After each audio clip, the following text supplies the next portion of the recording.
Assalamualaikum warahmatullahi wabarakatuh. Alhamdulillahirabbil alamin wa bihi nasta'inu ala umuri dunya waddin. Assalatu wassalamu ala asrofil anbiya'i wal mursalin sayyidina wa maulana Muhammadin wa ala alihi wa ashabihi ajmain.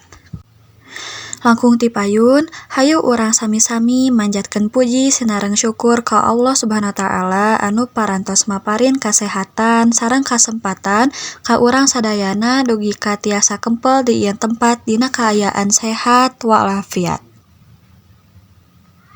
Sholawat sinareng salam mugia salawasna dilimpahkeun ka junjunan urang Nabi Muhammad sallallahu alaihi wasallam, ka kulawargina, ka para sahabatna, dugi ka urang salaku umatna di akhir zaman.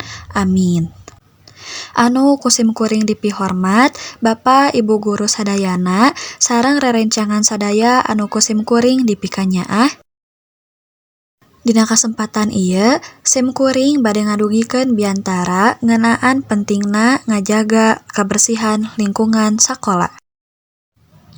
Rerencangan sadayana, sakola teh mangrupakeun bumi kadua urang, tempat urang diajar, tempat urang sosobatan, jeung tempat urang ngembangkeun sagala potensi. Kumaha carana urang tiasa betah diajar mun sakola urang kotor? Nah, lingkungan anu bersih bakal nyiptakeun suasana diajar anu nyaman, sehat, sareng merenah.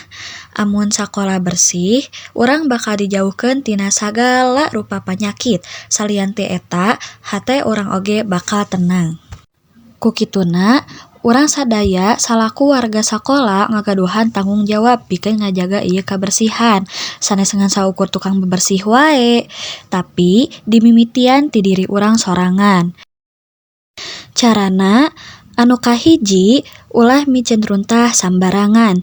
Cobi urang biasakeun micen runtah kana tempatna, boh runtah organik atawa anorganik. Nu kadua, ngajaga sarana sareng prasarana sakola, ulah ngarusak meja, kursi, atanapi tembok sakola.